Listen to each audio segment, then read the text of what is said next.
بسم اللہ الرحمن الرحیم۔ چھٹیوں میں پھپھو کے گھر گئی تو پھپھو ہر رات میری ناف میں تیل لگاتی اور مجھے نیند آ جاتی۔ ایک رات میں نے تیل نہ لگوایا تو میرے ہوش اڑ گئے۔ ان کا بیٹا تو میں گرمیوں کی چھٹیوں میں پھپھو کے گھر جاتی تو پھپھو ہر رات میری ناف میں تیل لگاتی، کہتی کہ اس سے تمہارے سر کے بال لمبے ہوں گے۔ تیل لگاتے ہی مجھے نیند آ جاتی اور جب آدھی رات کو آنکھ کھلتی تو پھپھو کا بیٹا میرے پاؤں والی سائیڈ پر بیٹھا رو رو کر کہہ رہا ہوتا کہ مجھے معاف کر دو، میں نے یہ گناہ امی کے کہنے پہ کیا۔ مجھے کچھ سمجھ نہیں آ رہی تھی کہ ایک رات میں نے وہ تیل نہ لگوایا۔ کچھ دیر گزری تھی کہ میرا نام سونیا ہے، میں اپنے والدین کی اکلوتی بیٹی تھی۔ میری اماں میری پیدائش کے بعد وفات پا چکی تھی۔ میں اکیلی تھی، گھر میں ابا کے سوا میرا کوئی نہ تھا، اور ابا کے بعد اگر کوئی میرا اپنا تھا تو وہ میری پھپھو تھی جو مجھ سے بہت ہی محبت کرتی تھی۔ اکثر میں پھپھو کو چھیڑتی تھی کہ وہ مجھ سے زیادہ پیار ضرور کسی لالچ میں کرتی ہے، جس پہ پھپھو ناراض ہو جاتی اور کہتی کہ میرے خلوص کو تم کیا سمجھ بیٹھی ہو، تو میں فوراً ان سے معذرت کر لیتی تھی، کیونکہ پھپھو بھی جانتی تھی کہ میں ان کو تنگ کرتی ہوں تو وہ زیادہ خفا نہ ہوتی تھی۔ میں بڑے پیار سے ان کو مناتی تھی۔ میرے ابا کافی امیر تھے، ان کی فیکٹری بھی تھی جس میں انہوں نے بہت سارے ملازم بھی رکھے ہوئے تھے۔ میں اکثر چھٹیوں میں پھپھو کے گھر جاتی تھی چھٹیاں گزارنے۔ اب کی بار بھی میں نے ابا سے ضد باندھی ہوئی تھی کہ میں اس بار بھی چھٹیاں گزارنے پھپھو کے گھر جاؤں گی، مگر ابا نہیں مان رہے تھے۔ میں نے ہر ممکن کوشش کر لی تھی ابا کو منانے کی، مگر وہ تھے کہ مان ہی نہیں رہے تھے۔ مجھے سمجھ نہیں آ رہی تھی کہ ابا ایسا کیوں کر رہے تھے۔ پہلے تو وہ میری تھوڑی سی ضد پر مان جاتے تھے، اب تو وہ پھپھو کا نام لیتے ہوئے بھی مجھ پر غصہ کرنا شروع کر دیتے تھے۔ میں نے زیادہ ضد کی تو کہنے لگے کہ بس خاموش رہو، میں نے کہا ہے نا کہ تم اس دفعہ کہیں بھی نہیں جاؤ گی تو نہیں جاؤ گی۔ اب میں تمہارے منہ سے پھپھو کا نام بھی نہ سنوں، یہ نہ ہو کہ اب کی بار مجھے تمہیں سمجھانے کے لیے کوئی اور طریقہ اپنانا پڑے۔ ابا میری ضد پر اچانک ہی بھڑک اٹھے تھے۔ میں حیران کھڑی ابا کی صورت دیکھ رہی تھی۔ آخر ایسا بھی کیا ہو گیا تھا جو ابا اس قدر غصے میں آ گئے تھے؟ ان کی باتوں سے ایسا لگ رہا تھا جیسے میں نے پھپھو کے گھر جانے کی بات نہ کی ہو بلکہ کوئی گناہ سرزد کر بیٹھی ہوں۔ مجھے ان کے اس برتاؤ کی وجہ سمجھ نہیں آئی تھی۔ مجھے جانا ہے، ہر بار تو جاتی ہوں نا، اب کی بار ایسا کیا ہے جو اب وہاں کا نام لینے ناراضگی دکھا رہے ہیں؟ میں بھی ابا کے انکار پر ان کے سامنے ڈر کر کھڑی ہو گئی تھی۔ میں اکلوتی تھی، اس لیے ابا مجھے کچھ بھی نہیں کہتے تھے اور میں بھی اس کا بھرپور فائدہ اٹھاتی تھی۔ ابھی میں ایسا ہی کر رہی تھی۔ اصل میں ہمارے پاس ہر قسم کی آزائش تھی، لیکن مجھے پھپھو کے وہ چھوٹے سے گھر میں مزہ آتا تھا، وہاں میرا وقت اچھا گزر جاتا تھا۔ ابا کہنے لگے تم بات نہیں سمجھ رہی ہو، پہلے کی بات اور تھی اور اب کی بات اور ہے۔ ابا نے مجھے ضد پر اڑے دیکھا تو غصے کی بجائے نرمی سے سمجھانا چاہا۔ اچھا مجھے بھی تو بتائیں، پہلے میں اور اب میں کیا فرق ہے؟ میں دونوں بازو سینے پر باندھ کر ان کے سامنے کھڑی تھی، جس پر ابا نے مجھے مزید غصے سے دیکھا تھا۔ بیٹا پہلے تم چھوٹی تھی اور تمہاری پھپھو کے بچے بھی چھوٹے تھے، مگر اب سب بڑے ہو گئے ہیں۔ آج کل جو حالات چل رہے ہیں میں ان سے خوف زدہ رہتا ہوں۔ مجھے اپنے سائے پر بھی بھروسہ نہیں ہے۔ جب میں جاؤں گا تب تم میرے ساتھ چلی جانا، لیکن اب یوں اکیلے نہیں جا سکتی، اور ویسے بھی وہ لوگ اتنے بھی اچھے حالات سے نہیں گزر رہے کہ تمہاری آؤ بھگت کر سکے۔ دولت ہمارے پاس ہے، ان کے پاس نہیں ہے، اس لیے دوسروں پر بوجھ نہیں بننا چاہیے۔ اب تم بچی نہیں ہو، سمجھدار ہو، لوگوں پر اتنا اندھا اعتماد کرنا اچھی بات نہیں ہے۔ بے شک وہ تمہاری پھپھو ہے، تم سے محبت کرتی ہے، لیکن مردوں کی فطرت سے تم ابھی واقف نہیں ہو۔ اچھا نہیں لگتا یوں کسی کے گھر جا کر رہنا۔ ابا نے مجھے ایک بار پھر سے پیار سے سمجھایا تھا، مگر میں ڈٹ کر ابا کے سامنے کھڑی رہی تھی۔ تو کیا بڑے ہونے سے رشتے بدل جاتے ہیں؟ اب رشتے تو وہی رہتے ہیں نا۔ ابا آپ اتنا منفی نہ سوچیں، پھپھو بہت ہی مخلص ہے اور مجھ سے بہت محبت کرتی ہے۔ بے شک آپ کی سوتیلی بہن ہے اور مجھے بھی ان سے محبت ہے۔ ابا دے دیں اجازت پلیز، میں نے کوئی غلط فرمائش تو نہیں کی جو آپ اس طرح مجھ پر روک ٹوک کر رہے ہیں؟ میں نے ان کے پاس بیٹھ کر اپنے بازو لاڈ سے ابا کے گلے میں ڈالتے ہوئے کہا، تو ابا نے جیسے میری بات کے سامنے ہتھیار ڈال دیے تھے اور مجھے جانے کی اجازت دے دی تھی۔ ابا میرے کمرے میں آ کر فکر مند سے میرے پاس بیٹھے مجھے دیکھ رہے تھے، مگر میں ابا کی فکر نہ سمجھتے ہوئے اپنی خوشی میں مگن اپنی چیزیں بیگ میں رکھتی رہی۔ کچھ دیر بعد ابا نے اپنے ملازم سے کہا، تم اسے پھپھو کے گھر چھوڑ آؤ۔ وہاں جانے کی خوشی نے مجھے نکھار دیا تھا۔ میں ہنستی مسکراتی پھپھو کے گھر کی طرف روانہ ہو گئی۔ جب پھپھو کے گھر پہنچی تو میری پھپھو بے چینی سے میرا انتظار کرتی دروازے کے پاس ہی کھڑی تھی۔ مجھے اپنی پھپھو کی یہ عادت بہت ہی اچھی لگتی تھی۔ وہ میرا انتظار بہت ہی بے صبری سے کرتی تھی۔ جب میں گاڑی سے اتر کر ان کے گھر کی طرف بڑھی تو میری پھپھو نے مجھے بڑے پیار سے اپنے گلے لگایا اور میرا ماتھا چومتے ہوئے مجھے اپنے ساتھ اندر لے آئی۔ سب ہی مجھ سے بڑی ہی گرم جوشی سے ملے تھے۔ میں ان کا اس قدر پیار دے کر خوش ہو گئی تھی۔ مجھے اس لیے تو یہاں آنا اتنا پسند تھا۔ کتنے پرخلوص تھے۔ میری پھپھو کے 3 بچے تھے، 2 بیٹیاں اور 1 بیٹا تھا۔ بیٹیوں کی شادی ہو چکی تھی اور بیٹا ابھی کنوارا تھا۔ پھپھو نے کھانا میری پسند کا ہی بنایا تھا۔ مجھے بڑی خوشی ہوئی تھی۔ میز پر اپنی پسند کا کھانا دیکھ کر کھانا کھانے کے بعد میں پھپھو کے ساتھ اپنے مخصوص کمرے میں آئی اور اپنے کپڑے نکال کر بدلنے لگی۔ پھر پھپھو کمرے میں آئی۔ مجھے بیڈ پر خاموش بیٹھا دیکھ کر پھپھو نے فکر مندی سے پوچھا، کیا ہوا ہے، کوئی بات ہے؟ میں نے کہا، نہیں پھپھو، بس ایسے ہی تھک گئی ہوں۔ میں نے پھپھو کو دیکھ کر مسکرا کر جواب دیا تو وہ میرے پاس ہی بیٹھ گئی اور فکر سے بولی تھی، سفر بھی اتنا زیادہ تھا نا، اس لیے تھک گئی ہوگی۔ چلو لیٹ جاؤ، میں تمہارے لیے چائے بنا کر لاتی ہوں، پھر تمہاری ناف میں تیل لگا دیتی ہوں، تمہیں اچھا لگے گا۔ پھپھو مجھے نرمی اور پیار سے کہہ کر اٹھ کر چلی گئی تھی۔ پھپھو کے جانے کے بعد میں آرام سے لیٹ گئی تھی اور اپنی کمر سیدھی کرنے لگی۔ مجھے کچھ تو عجیب لگ رہا تھا، لیکن وہ کیا تھا میں سمجھنے سے قاصر تھی۔ مجھے یہاں آئے ہوئے 3را دن تھا۔ آج پھر میری پھپھو میرے کمرے میں آئی اور ان کے ہاتھ میں تیل تھا۔ وہ تیل لے کر میرے پاس آئی اور کہا، آؤ بیٹا، تمہاری ناف میں تیل لگا دوں۔ میں نے حیرت سے پوچھا، پھپھو کو دیکھا اور کہا، ابھی کل ہی تو لگایا تھا۔ مجھے تو لگا میری تھکن دور کرنے کے لیے پھپھو نے لگایا ہے، لیکن آج تو تھکن نہیں تھی، پھر یہ سب کیوں؟ میں نے دل میں سوچا تھا اور پوچھا، یہ کس کے لیے پھپھو؟ میرے سوال پر پھپھو دھیمے سے مسکرا دی اور بولی، بیٹا، اس تیل سے تمہارے بال لمبے ہوں گے اور نیند بھی اچھی آئے گی۔ میں خاموشی سے پھپھو کے سامنے لیٹ گئی اور پھپھو نے تیل لگا دیا۔ اس کے بعد میں جلدی ہی نیند کی وادی میں جا چکی تھی۔ اب ایسا روز روز ہونے لگا تھا۔ تیل لگاتے ہی میں گہری نیند میں ڈوب جاتی اور مجھے کوئی ہوش نہ رہتا۔ یہ سلسلہ کافی راتوں تک چلتا رہا تھا، لیکن عجیب بات یہ تھی کہ رات کو جب میری آنکھ کھلتی تو میرے پاؤں والی سائڈ پر پھپھو کا بیٹا بیٹھا ہوتا۔ میں ایک روز تو اسے دیکھ کر حیران ہی ہو گئی تھی، لیکن میں نے پہلے تو اس بات کو زیادہ اہمیت نہ دی تھی، مگر جب ہر روز رات کو ایسا ہونے لگا تو میں پریشان ہو گئی تھی۔ میرے دل میں خوف سا بیٹھ گیا تھا۔ مجھے اب اپنی عزت کی فکر پڑ گئی تھی۔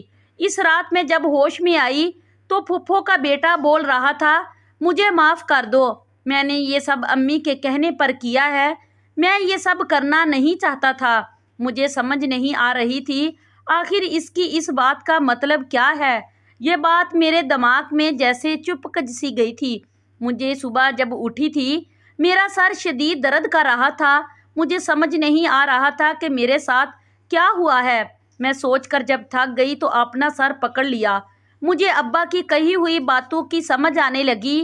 پتہ نہیں یہ سب وہم تھا یا میرے دماغ کا فطور، لیکن اب اس راز کا پردہ تو اٹھانا ہی تھا، اور اس راز کو جاننے کی شروعات میں نے اپنی پھپھو کے بیٹے سے ہی کی تھی، کیونکہ ان کے بیٹے کے منہ سے وہ الفاظ سن کر میں نے یہ سب امی کے کہنے پر کیا ہے۔ میں عجیب سی کیفیت کا شکار ہو گئی تھی۔ یا جو مجھے نظر آ رہا تھا وہ سب دھوکہ تھا، یا یہی حقیقت تھی جسے میں ماننے کو تیار نہ تھی؟ کیا واقعی اتنی محبت کرنے والی پھپھو کے بارے میں کچھ غلط سوچ سکتی تھی؟ نہیں، ضرور کوئی اور وجہ ہے۔ میں الجھن کا شکار ہو چکی تھی۔ کیا ہوا میرا بچہ اتنا اداس کیوں بیٹھا ہے؟ سب ٹھیک تو ہے نا؟ اگر کوئی اور بات پریشان کر رہی ہے تو بتا دو، بتانے سے دل ہلکا ہوتا ہے۔ میں چھت پر خاموشی سے بیٹھی اپنے ساتھ ہونے والے واقعے کو سوچ رہی تھی جب میری پھپھو چھت پر آئی اور میرے پاس بیٹھ کر بڑے پیار سے لاڈ سے میرے سر پر ہاتھ رکھا۔ شاید انہوں نے میری چپ سے بہت ہی کچھ اخذ کر لیا تھا۔ میں سوچ رہی تھی کہ ان کو میری اتنی فکر ہے، وہ مجھ سے کتنا پیار کرتی ہے، بھلا وہ میرے ساتھ کچھ غلط کیسے کر سکتی ہے۔ میں نے اپنی سوچوں کو رد کیا اور پھپھو کو دیکھا اور کہا بس ویسے ہی آج موسم اچھا تھا تو میں نے سوچا کہ کچھ دیر چھت پر جا کر موسم سے لطف اندوز ہو جائے، اس لیے میں یہاں آ گئی۔ میں نے پھپھو کا ہاتھ پکڑا اور آہستگی سے دباتے ہوئے وضاحت دی۔ جیسے ہی ان کا رکا ہوا سانس بحال ہو گیا تھا، میں نے محسوس کیا تھا کہ ان کے چہرے پر عجیب سی مسکراہٹ بکھر گئی تھی۔ میں نے خاموشی سے ان کے چہرے کا اتار چڑھاؤ دیکھ کر سر جھٹک دیا۔ تھوڑی دیر بعد وہ نیچے چلی گئی اور میری سوچوں کا رخ اس طرف مڑ گیا تھا۔ میں نہ چاہنے کے باوجود بھی پھپھو کا وہ ناف میں تیل لگانا، اس کے بعد میرا نیند میں چلے جانا اور روز پھپھو کے بیٹے کا کمرے میں وہی جملہ کہنا سوچ سوچ کر پاگل ہونے کو تھی۔ ایک دل کیا کہ گھر واپس چلی جاؤں۔ ابا نے بھی فون کیا تھا لیکن اب میں حقیقت جاننا چاہتی تھی، اس لیے جانے کا ارادہ ترک کر دیا اور سوچنے لگی کہ اب میں کیا کروں اور کیسے پتہ کروں کہ پھپھو کے چلے جانے کے بعد ان کا بیٹا کمرے میں آ کر میرے ساتھ کیا کرتا تھا، رات کے اس وقت، اور اس کی اس بات کا کیا مقصد تھا۔ اگر پھپھو سے کچھ کہتی تو بدنامی میری ہوتی۔ میری سوچیں بار بار رات والے واقعے پر جا رہی تھی اور میں اپنی جگہ سے اٹھی اور نیچے چلی گئی۔ جب میں چھت سے اتر کر اپنے کمرے کی طرف جا رہی تھی تو سامنے سے پھپھو کا بیٹا آتا ہوا نظر آیا تھا۔ اس کی نظر جیسے ہی مجھ پر پڑی تو اس کی نظر جھک گئی تھی۔ وہ میرے پاس سے گزر گیا مگر اس نے میری طرف دیکھا تک نہ تھا۔ اس کی اس حرکت پر میں اور الجھ گئی تھی کہ میرے کمرے میں آنے والا وہ شخص سارا دن سامنے نہ آتا اور اگر آتا تو نظریں جھکا لیتا جیسے کوئی گناہ کر بیٹھا ہو۔ آخر یہ سب کیا ماجرا تھا؟ یہ میرے ساتھ کیا ہو رہا تھا؟ مجھے کچھ سمجھ نہیں آ رہی تھی۔ اتنا سوچنے کے بعد بھی مجھے ایک بھی بات کی سمجھ نہیں آ رہی تھی۔ میں حوصلہ کرتی اپنے کمرے میں آئی۔ میں نے وہی بیٹھے بیٹھے ایک منصوبہ تیار کیا تھا، عمل کرنے کے لیے رات کا انتظار کرنے لگی۔ شام ہوئی تو مجھے آتا دیکھ کر میری پھپھو نے مسکرا کر کہا کہ آؤ بیٹی۔ میں چلتی ہوئی پھپھو کے پاس والی کرسی پر بیٹھ گئی تھی۔ آج میں نے ہمیشہ کی طرح میز پر کھانا لگانے میں پھپھو کی مدد نہیں کی تھی بلکہ خاموشی سے بیٹھ گئی تھی۔ مجھے اب لگنے لگا تھا کہ اس کا بیٹا میری عزت کا لٹیرا ہے۔ مجھے اس شخص کو دیکھتے ہی غصہ آ رہا تھا مگر میں چہرے پر مسکراہٹ سجائے بیٹھی رہی۔ میں ایک بات سمجھ گئی تھی کہ اب سمجھداری کا مظاہرہ کر کے مجھے سچ تک پہنچنا تھا، اس لیے مجھے ان سب کے ساتھ اچھا ہی بن کر رہنا تھا۔ میرا کھانا کھانے کا تھوڑا سا بھی دل نہیں کر رہا تھا مگر سب کو دکھانے کے لیے برے دل سے کھانا کھانے لگی تھی۔ تو پھپھو نے کہا بیٹا تمہاری طبیعت تو ٹھیک ہے نا؟ مطلب کوئی چکر وغیرہ تو نہیں آ رہے؟ میں نے ابھی پہلا نوالا ہی منہ میں رکھا تھا۔ پھپھو نے میرے پاس بیٹھے ہوئے بڑی رازداری انداز میں پوچھا تھا۔ میں جب اپنے دھیان میں کھانا کھا رہی تھی پھپھو کی بات پر ناسمجھی سے ان کو دیکھنے لگی تھی۔ مجھے ان کی بات کا مطلب ہی سمجھ نہیں آیا تھا، اس لیے پھپھو سے پوچھ لیا کیا مطلب پھپھو؟ میری طبیعت کو کیا ہونا تھا؟ بھلا میری آواز اتنی اونچی تھی کہ پھپھو سٹ پٹا گئی تھی اور گھبرا کر اپنے بیٹے اور شوہر کی طرف دیکھا مگر وہ کھانا کھانے میں مگن تھے، جس پر پھپھو نے شکر کا سانس لیا تھا۔ نہیں بیٹا، میرا مطلب یہ تھا کہ کل سے تم نے ٹھیک سے کھانا نہیں کھایا تھا، اس لیے کمزوری سے چکر تو نہیں آ رہے۔ پھپھو کے لہجے میں مجھے معاملات گڑبڑ سا لگا تھا۔ نہیں پھپھو، میں بس ٹھیک ہوں۔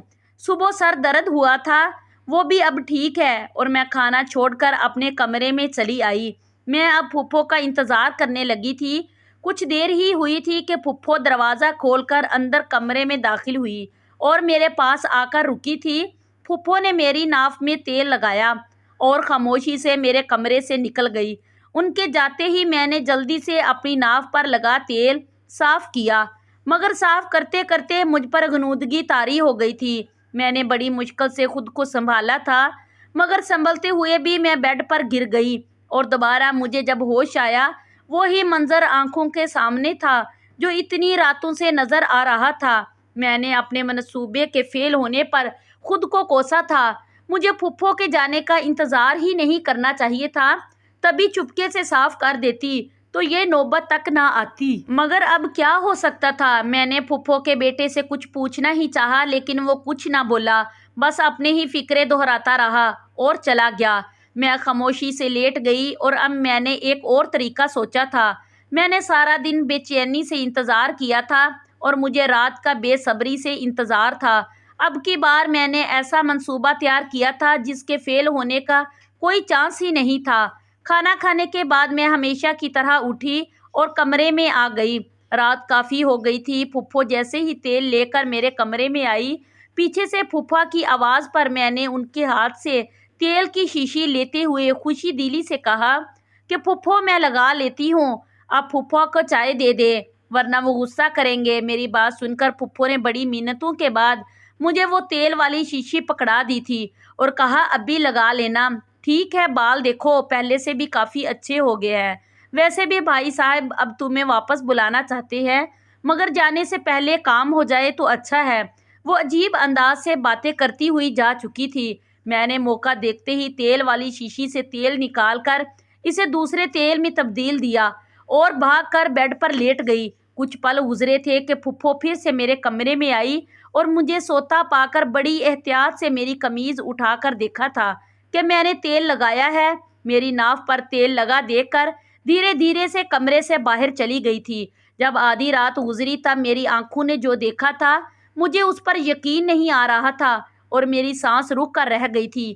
یہ سب دیکھ کر اور سن کر مجھے اپنے کانوں پر یقین نہیں آ رہا تھا۔ جو میں سن چکی ہوں وہ سچ تھا۔ ایسا کیسے ہو سکتا تھا؟ کیا لوگوں کے اتنے چہرے ہوتے ہیں؟ میں دھنگ سی رہ گئی تھی۔ مجھے آج سمجھ آئی تھی کہ میرے ابا مجھے یہاں آنے سے کیوں روکتے ہیں۔ میرے ذہن میں ابا کی ساری باتیں گونج رہی تھی۔ ان کے چہرے کی فکر اور پریشانی مجھے اب سمجھ آئی تھی۔ ندامت سے سر نہ اٹھا پا رہی تھی جب میں نے ان کو باتیں کرتے سنا۔ دیکھو یاسر، تم روز یہاں اس کے ساتھ سوتے ہو، اب تک یہ حاملہ کیوں نہیں ہوئی؟ مجھ میں اب صبر نہیں ہو رہا۔ چلو تم اپنا کام کرو مکمل، تاکہ اس کی شادی تم سے کروا کر میں وہ دولت حاصل کر سکوں جس پر اس کا باپ اور یہ اکیلی قبضہ جما کر بیٹھے ہوئے ہیں۔ اس کی ماں کے مرنے کے بعد اس کے باپ کو چاہیے تھا کہ اس کے حصے کی جائیداد مجھے دے دیتے، لیکن نہیں، کنجوس کہیں کا۔ اب گھی سیدھی انگلی سے نہیں نکلا تو انگلی ٹیڑھی ہی کرنی تھی۔ مگر وہ مسکراہٹ سجا کر یہ بولتے ہوئے کمرے سے باہر جا چکی تھی۔ میں جھٹکے سے اٹھ بیٹھی تھی۔ مجھے یوں اٹھتے دیکھ کر یاسر کو پتہ لگ گیا تھا کہ میں سچ جان چکی ہوں، اس لیے اس نے بھی خاموشی سے سر جھکا کر مجھے یہ سچ بتا دیا تھا۔ اب اس سے اس کی ماں نے یہ سب کرنے کو کہا تھا۔ اس نے قسم اٹھا کر کہا تھا کہ اس نے آج تک مجھے ہاتھ تک نہیں لگایا تھا، وہ تو بس اپنی ماں کی وجہ سے یہاں رات گزار کر چلا جاتا تھا، اس لیے میری عزت محفوظ رہی تھی۔ اس کا مطلب صاف تھا کہ ابا کو پہلے ہی پھپھو کی نیت پر کھوٹ نظر آتا تھا، اس لیے وہ مجھے یہاں آنے نہیں دیتے تھے۔ میرے یہاں آنے کے بعد ابا کو ایک میٹنگ کی وجہ سے دوسرے شہر جانا پڑا تھا، لیکن وہ مجھے فون لازمی کرتے تھے۔ آج میرا یقین خونی رشتوں پر سے اٹھ گیا تھا۔ مجھے خود سے نفرت ہونے لگی تھی۔ ایسی عورت کے لیے اپنی جان سے پیارے ابا سے لڑتی تھی، ضد کرتی تھی، وہ مجھے منع کرتے تھے، میں بے وقوفوں کی طرح ضد باندھتی تھی اور انہی لالچی لوگوں کے پاس ان کی لالچ کا نشانہ بننے کے لیے چلی آئی تھی۔ اللہ نے میری عزت محفوظ رکھ لی، ورنہ ایک اکیلے مرد کے ساتھ ایک کمرے میں کہاں محفوظ رہ سکتی تھی۔ مجھے اپنی پھپھو سے سخت نفرت ہو رہی تھی اور وہ اس قدر گھٹیا ہو گئی، میں سوچ بھی نہیں سکتی تھی۔ ان کو ذرا احساس نہ تھا، ان کی بھی 2 بیٹیاں ہیں، وہ خود ایک عورت ہو کر یہ سب کیسے کر سکتی تھی؟ انہوں نے اپنے چہرے پر اچھائی کا نقاب ڈال رکھا تھا جو کہ اب اٹھ چکا تھا۔ میں اب یاسر کی بات سن رہی تھی جو سچ بتا رہا تھا۔ میں نے ہمیشہ امی کی بات سنی ہے مگر ان پر کبھی عمل نہیں کیا، اس لیے میں ان کے مجبور کرنے پر بھی تمہارے ساتھ کچھ غلط نہیں کر سکا۔ معاف کر دینا، میں ایسا نہیں چاہتا تھا اور ایسا کر بھی نہیں سکتا تھا کیونکہ میں تم سے سچی محبت کرتا ہوں، لیکن میں تم سے شادی نہیں کر سکتا۔ اگر شادی ہو گئی تو اماں کامیاب ہو جائے گی، تم شادی کر لو اپنے جیسے کسی امیر اور اچھے لڑکے سے، وہ رکا نہیں تھا بلکہ کمرے سے نکل گیا تھا۔ اس کے جاتے ہی مجھے باہر سے سرگوشی میں باتیں کرنے کی آواز سنائی دی تھی۔ میں جلدی سے اٹھ کر دروازے کے پاس گئی تاکہ ان کی باتیں سن سکوں۔ نہ جانے کتنے راز کھلنے باقی تھے۔ میں خوف زدہ ہو چکی تھی۔ رشتوں کا بہت ہی بھیانک روپ میرے سامنے آیا تھا۔ تم کہیں ہمیں بے وقوف تو نہیں بنا رہے؟ تمہیں اتنے دن ہو گئے ہیں اس کے پاس جاتے ہوئے، ابھی تک حاملہ کیوں نہیں ہوئی؟ یہ آواز میرے پھپھا کی تھی، جو ہر وقت مجھے بیٹی بیٹی کہتے تھکتے نہیں تھے۔ ان کے منہ سے ایسی بات سن کر میرے پیروں تلے سے زمین نکل گئی تھی۔ میرے باپ جیسا پھپھا اس قدر گندی ذہانیت کا مالک تھا، میرا سر تو چکرا کر رہ گیا تھا۔ تمہارے آسانی کے لیے اس لڑکی کی ناف میں بے ہوشی کی دوا ملا کر لگاتے تھے تاکہ تمہارا کام آسان ہو جائے، مگر افسوس ہے اتنی دیر کر رہے ہو۔ میرے پھپھا مسلسل اپنے بیٹے کو باتیں سنائے جا رہے تھے اور وہ سر جھکا کر خاموشی سے سب سنتا رہا تھا۔ ہم یہ سب تمہارے بھلے کے لیے کر رہے تھے۔ اس لڑکی کی ساری جائیداد بعد میں تمہارے ہی کام آئے گی۔ نہ پاگل انسان، کچھ کرو اور جلدی کام ختم کرو۔ اتنی جائیداد اور فیکٹریوں کے مالک ہے، یہ لڑکی ایسے ہاتھ سے جانے مت دینا۔ میں اب دروازے کے پاس سے ہٹ کر بیڈ پر آ کر بیٹھ گئی تھی۔ کچھ دیر ایسے ہی بیٹھی رہی، پھر میں نے کچھ سوچ کر اپنے ابا کو کال کی اور ابا نے فون اٹھا لیا تھا۔ ابا کے فون اٹھاتے ہی میں نے ساری بات ایک ایک کر کے ابا کو سب بتا دیا۔ آخر میں پھپھو کے بیٹے کی وکالت بھی کر دی تھی اور اس نے اپنی ماں کے لالچ دلانے کے باوجود بھی مجھے نقصان نہیں پہنچایا تھا، اور ابا میری ساری بات سنتے ہی غصے سے مجھ پر برس پڑے تھے۔ میں خاموشی سے ان کی باتیں سنتی رہی تھی کیونکہ اس بار میری غلطی تھی، مجھے اپنے ابا کی بات مان لینی چاہیے تھی۔ کچھ دیر میں ہی ابا پھپھو کے گھر پہنچ گئے تھے۔ انہوں نے پھپھا اور پھپھو کو خوب بے عزت کیا تھا۔ میں نے بھی ابا کا پورا ساتھ دیا۔ یاسر اچھا انسان تھا لیکن ابا کو اب یہ رشتہ منظور نہ تھا۔ میں نے ان کو بہت سمجھایا لیکن وہ نہ مانے اور میری شادی کہیں اور کر دی۔ میں اپنے شوہر کے ساتھ دوسرے ملک شفٹ ہو گئی تھی۔ بعد میں مجھے پتہ لگا تھا کہ پھپھو نے کتنا گھاٹے کا سودا کیا تھا۔ مجھے پھپھو کی سوچ پہ افسوس ہوا جا رہا تھا۔ جائیداد کے لالچ میں آ کر بیٹے سے بھی ہاتھ دھو بیٹھی تھی کیونکہ میری شادی کے بعد یاسر یہ غم برداشت نہ کر سکا تھا اور اس نے خودکشی کر لی تھی۔ اس کی ماں اس کے غم میں پاگل ہو گئی تھی جبکہ پھپھا خود بستر پر جا لگے تھے۔ اگر آپ لوگوں کو یہ ویڈیو پسند آئی تو پلیز میری ویڈیو کو لائک کریں اور شیئر کریں اور میرے چینل کو سبسکرائب کریں تاکہ میں اپنی ہر اچھی آنے والی ویڈیو آپ لوگوں تک شیئر کر سکوں۔